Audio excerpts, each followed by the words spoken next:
sebaik-baik manusia adalah mereka yang memberi manfaat kepada orang lain. So hari ni aku berkongsi lagi. Hari ni aku berkongsi dengan satu stiker yang paling famous, paling terkenal, cuma mungkin orang tak tahu nama dia apa. Orang just order sahaja. Dan stiker ni lah stiker yang paling banyak ditempah sepanjang hidup aku. Apa nama dia? Nama stiker ni adalah Mirrorcoat. Mirrorcoat. Mirrorcoat. Kenapa stiker Mirrorcoat adalah stiker yang paling banyak ditempah? Pertama sekali, kita kena tahulah, semua orang nak print stiker, tapi soalan saya adalah nak tampal dekat mana, betul?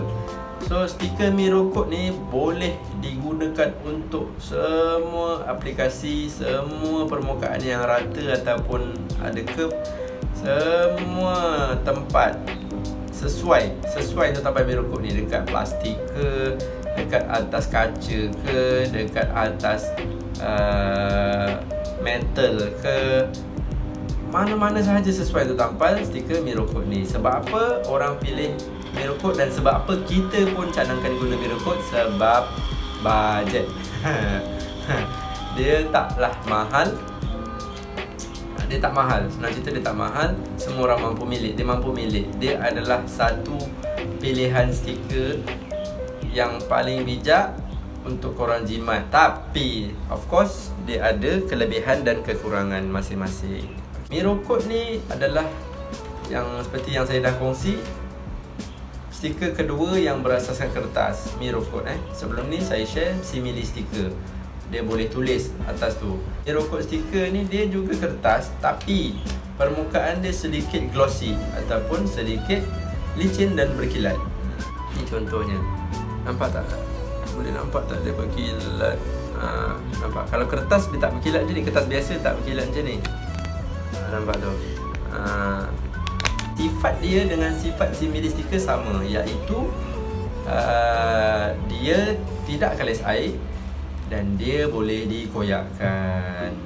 Kat mana selalu kita jumpa? Di mana-mana sahaja. Di dapur ada, di bekas makanan ada, di barang kosmetik ada, di sanitizer ada, di segala jenis permukaan lah kita jumpa. Semua tempahan, kalau boleh kita akan suggest ini dulu. Kita akan suggest stiker Mirrorcoat dulu. Melainkan dia customer ataupun pelanggan cakap, saya nak guna ni untuk perlukan kalis air, barulah kita suggest stiker-stiker yang plastik base, YPP ke transparent ke dan sebagainya. Selagi tak perlukan waterproof, kita akan suggest pakai Mirrorcoat stiker ni saja. Sebab apa? Sebab Mirrorcoat stiker ni bukanlah tak tahan langsung, dia masih je tahan. Kalau kena air, dia boleh tahan lagi, dia masih boleh tahan. Cuma bila dia dah lembab ataupun dia dah soak in water, kita boleh toreh dia ataupun kita boleh gores dia macam tu saja. Punya ink pun boleh hilang, dia punya paper ni pun boleh hilang. So itulah kelemahan Mirrorcoat, tapi dialah king of the sticker. Setiap orang kita akan suggest pakai Mirrorcoat stiker ni. Sebab apa? Sebab dia murah sikit daripada yang plastik base. Alang-alang aku kongsi juga tips untuk korang. Stiker ni boleh ditambah finishing. Finishing bahasa Melayu ni tak tahulah, banyak banyak benda, terms dalam stiker ni dia bahasa Inggeris. Stiker tu pun sebenarnya bahasa Inggeris. Bahasa Melayu dia pelekat kan. Finishing ni lapisan tambahan lah. Sebelum kita letak kepada aplikasi kita ataupun kegunaan kita tu, ada dua pilihan. Tulis. Ada dua pilihan untuk finishing, iaitu glossy ataupun matte. Okey, stiker ni memang dia dah glossy, tapi kita boleh tambah satu lagi layer lapisan plastik. Dia untuk melindungi dan boleh menambah dari segi ketahanan dia. Ketahanan dia kita boleh tambah dengan lamination ni. So bila tambah permukaan, tambahlah duit sikit. Yang ini adalah Mirrorcoat yang ada glossy lamination. Nampak? Dia lebih berkilat. Lebih berkilat dan lebih bersinar. Lebih berkilat, lebih bersinar, lebih licin. Dia tak macam simili paper tu. Tapi dia masih dibuat dari kertas. Nampak? Dia guna untuk shampoo. Maksudnya bila ditambah dengan layer plastik, logiknya dia akan jadi waterproof juga. Walaupun dia asal daripada kertas, tapi bila dia dah dibalut ataupun dilapisi dengan plastik, dia akan jadi waterproof lah. Cumanya bila dia dah ada finishing, dia akan tahan di bahagian depan. Manakala di bahagian belakang, kalau contoh kita rendam, mungkin kita tak boleh cala daripada luar, tapi akhirnya lama-lama yang belah belakang ni akan tergopek juga. Faham? So itulah dia sifat Mirrorcoat ni. Saya kongsikan lagi satu. Nampak tak beza dia? Beza dia, okay, sebenarnya finishing ni membantu juga dari segi kecantikan stiker ni. Kalau korang tengok yang matte finishing, nampak? Dia ada satu permukaan, bukan kata kasar, tapi kita boleh cakap dia ada soft touch dan juga premium look. Dia tak nampak berkilat. Nampak macam produk mahal selalunya ada finishing macam ni. Produk mahal biasanya ada finishing yang nampak kilat dia tak macam kilat yang ini. Ni kilat kan, kilat sampai boleh reflect kan. Yang ni kilat juga, tapi dia tak boleh sampai tahap dia memantulkan. Nampak So matte dan juga glossy. Matte dan juga glossy. Selain dia menambah ketahanan, dia juga membantu untuk menampakkan stiker ni lebih cantik. Nampak ni. Siapa yang suka dia nampak berkilat, pilihlah glossy. Siapa yang nak nampak dia premium, dia akan pilih matte punya finishing.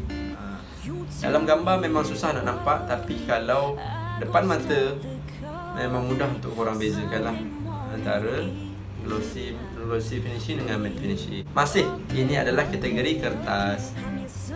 Ini adalah masih dalam kategori kertas. Sebagai buktinya, ni kan tadi kan stiker kertas. Ni ada kesan anakku conteng sikit. Nampak tak?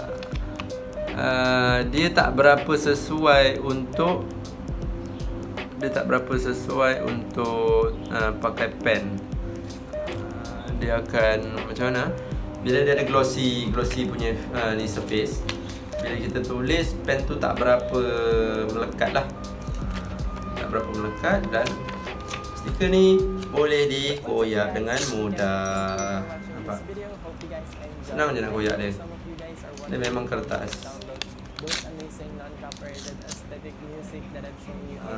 Nampak? Dia memang kertas. So koyak 1000 pun tak ada masalah. Memang untuk dikoyakkan. Tak sama macam yang white PP. Kelebihan dia apa tadi? Dia memang power, boleh pakai, color cantik, glossy effect, boleh letak finishing. Memang serba boleh lah. Stiker ni serba boleh, famous, kat mana-mana boleh letak. Tapi kelemahan dia hanyalah dia boleh dikoyak dan dia tidak kalis air. Senang cerita, datang kedai lah. Datang kedai, macam-macam kita boleh tunjuk sampel, berlambat-lambat, rasanya dah berjuta lah stiker yang kita dah print. Satu customer pun kadang-kadang 8,000 pieces order kan. Kita tahu stiker ni macam mana, tapi pelanggan untuk dia puas hati, dia datanglah kedai, dia tengok sendiri, rasa sendiri, faham sendiri apa jenis stiker. Tapi sekarang dah ada YouTube kan, so mungkin diorang boleh kaji dulu, boleh tengok dulu video ni untuk tahu stiker apa yang sesuai untuk kegunaan mereka. Okay, itu sahaja daripada saya kali ini. Jangan lupa subscribe, sebab saya akan kongsi lagi, saya akan bagi tips, dan juga saya akan bantu semua orang untuk mengelakkan kerugian. Kerugian dari segi apa? Dari segi duit satu, dari segi masa. Aku tak nak korang salah pilih material. Printing ni, kita sebagai pengusaha printing, kita nak bantu orang untuk jimat. Kita juga nak bantu orang untuk faham. Kita nak educate, kita nak bagi awareness, kita nak pelanggan ni dia buat pilihan yang betul. Kita nak mengelakkan pembaziran kertas. Contohnya kita print dalam satu A3, kita tak nak ada ruang yang kosong. Faham tak? Sebab tu bila tempah dengan kita boleh bagi tahu dalam satu A3 tu berapa yang kita muatkan. Contohnya lah 50 mm 5 cm punya stiker dalam satu A3 kita boleh letak 54 pieces. Ada orang dia boleh buat 48, ada orang dia boleh buat 50, tapi kita ada software yang khas. Kita boleh muatkan 54 pieces dalam satu A3. Nampak tak? Kita kalau sebolehnya tak nak membuat pembaziran lah. Itu saja untuk Miracode stiker. Sebarang soalan sila komen, sila bertanya di bawah. InsyaAllah ada masa saya akan terus reply. Okay, itu saja. Mungkin saya boleh letak nombor saya juga dekat bahagian description untuk korang kontak untuk bertanya tentang stiker lah, tak ada masalah. Okay, kalau bukan saya pun staff saya. Okay, itu saja. Jumpa lagi di video akan datang. Assalamualaikum.